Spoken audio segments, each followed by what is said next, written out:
The very start of the censorship industry really comes from Google. It was Jared Cohen who was the man who, in many respects, is sort of the godfather of the censorship industry.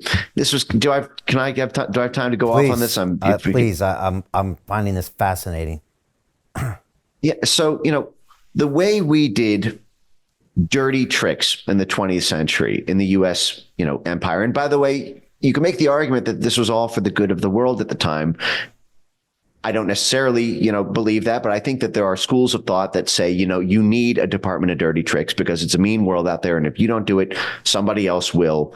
And you could argue as a U.S. citizen that it redounded to the benefit of the U.S. With the reason that we had cheaper gas than Europe or other countries is because we had domination over oil and gas, which was made possible only because of our dirty tricks powers from the Pentagon, the CIA. Same thing with our export markets. We had Bethlehem Steel, and how could we export steel to all these other countries? Well, we pried them open using our, Department of Dirty Tricks, so to speak. It wasn't all arm's length trading. It was getting favorable governments in place by overthrowing governments who resisted us. My beef with this comes, and I'm saying this because, wearing my diplomat hat, I think it's important for people to know I'm not just opposed to all this on principle. It's because it was weaponized against U.S. citizens. And they did the same tricks to us starting in 2016 when they didn't like who we were voting for because they didn't like, the way we were using the internet and who we were supporting online to circumvent legacy media. But anyway, going back to Google, we ran our diplomacy and statecraft operations, our intelligence underworld, through embassies, consulates, and CIA station houses for the entirety of the 20th century. From the 1940s through, basically the early 2000s, everything was done. If we wanted to overthrow a government in Iran, for example, we would have an embassy set up there. We'd have consulates, we'd have CIA station houses, and we'd work with dissident groups manually in an analog fashion, or in Tunisia or in Egypt, as we saw with the Arab Spring. With the rise of social media in 2004, you had Facebook 2004, you had YouTube 2005, you had Twitter 2006, and then you had the smartphone in 2007, which made it really ubiquitous and mobile.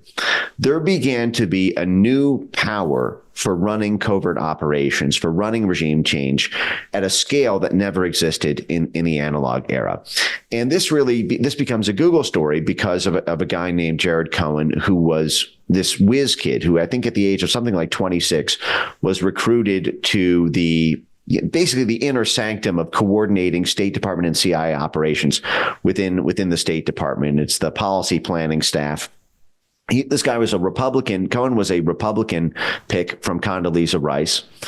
So a Bush Republican political appointee. And he looked around in his late 20s. He had done a lot of work. He had created something called movements.org. And, had this whole sort of Rhodes Scholar network where he had been embedded within these sort of Middle East, North Africa groups as a kid. And, a lot of what the CIA and State Department do for revolutions is working with youth movements, student groups, young people, because they provide the rent-a-riot street muscle that is necessary for the end stage of running the actual government out of office. As you can see in, for example, the footage of in Yugoslavia, they surround the parliament building and run out of office. Same thing with the Maidan revolution in Ukraine. So Jared Cohen came to this State Department CIA inner sanctum with a sort of young person's knowledge of, how people were using this new social media apparatus in the early 2000s. And he looked around at all these 40, 50, 60-year-olds who were stuck in the sort of analog era. And he said, what are we doing running these operations out of CIA station houses and embassy consulates? Everyone we want to recruit's on Facebook. Everyone's on Twitter. You got people making YouTube videos. You can get 100,000 people in the street simply by creating a hashtag, simply by, you don't need to spend 11 months running, money out of, running unmarked bills out of black duffel bags and, talking to leaders and them talking to the lieutenants and them talking to their own masses in the region. You can centralize this all on social media. So he came up with a doctrine jointly with Condoleezza Rice that was known as Diplomacy 2.0 or digital statecraft.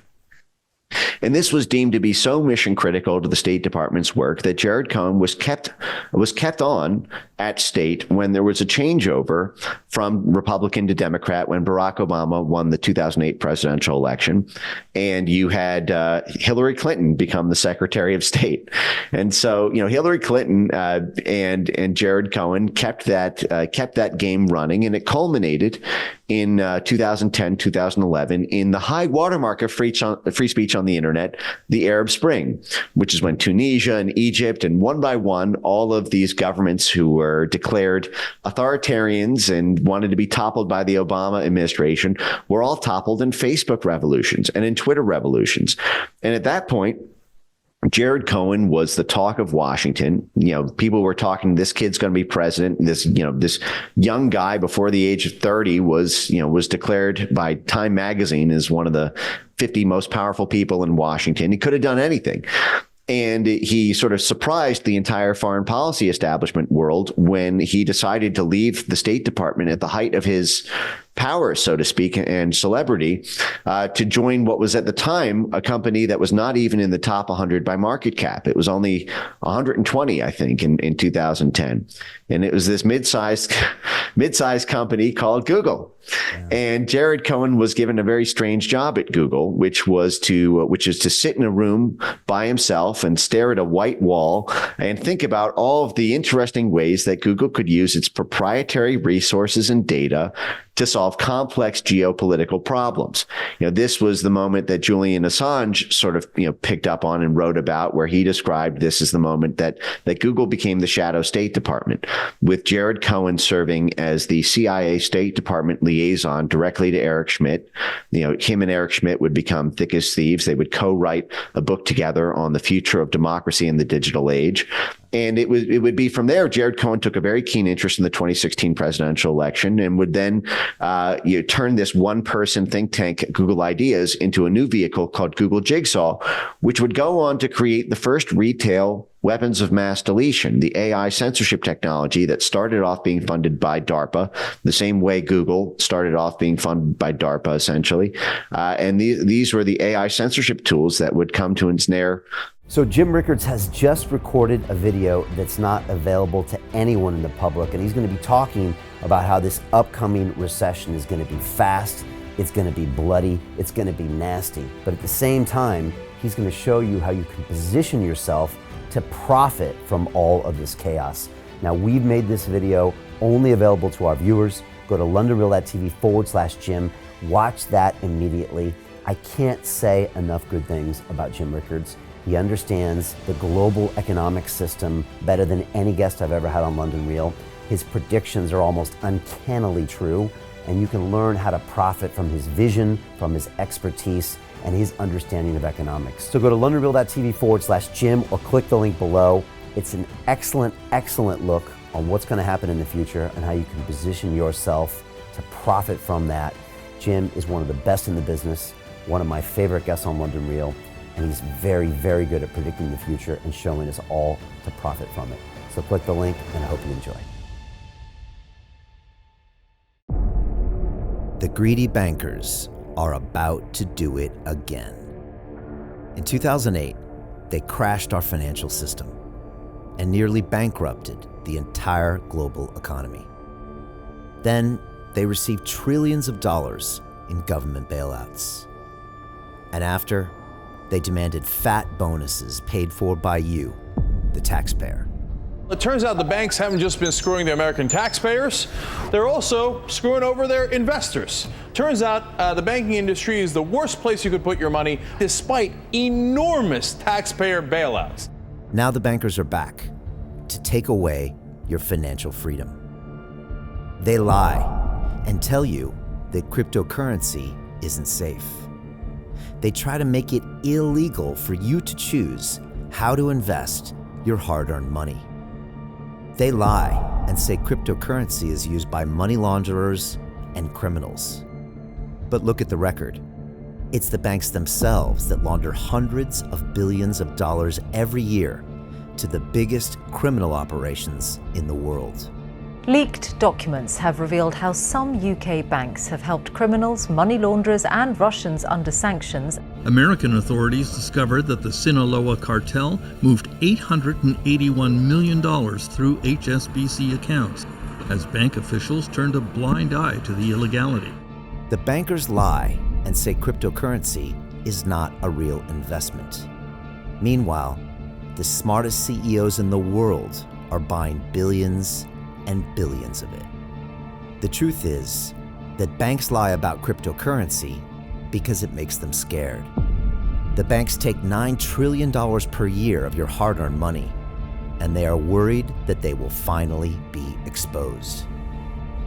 They're scared because crypto means they can no longer control your money, which means they can no longer control you. They are scared because you might actually understand your money and intelligently decide what to do with it. Now is the time for us to come together, fight back, and take control. It's time to educate ourselves, our families, and our communities. Because financial education means financial freedom. We know that cryptocurrencies will help us build the new decentralized financial system of the future. A banking system that is of the people, by the people, and for the people. A banking system where access to finance is a fundamental human right. A banking system that is free and fair and welcomes all humans on this earth. The DeFi revolution is happening. We, the people, can no longer be fooled. We choose to take control of our finances. We choose to take control of our freedom. We choose to take control of our future. Join us, and let's take back our financial freedom forever.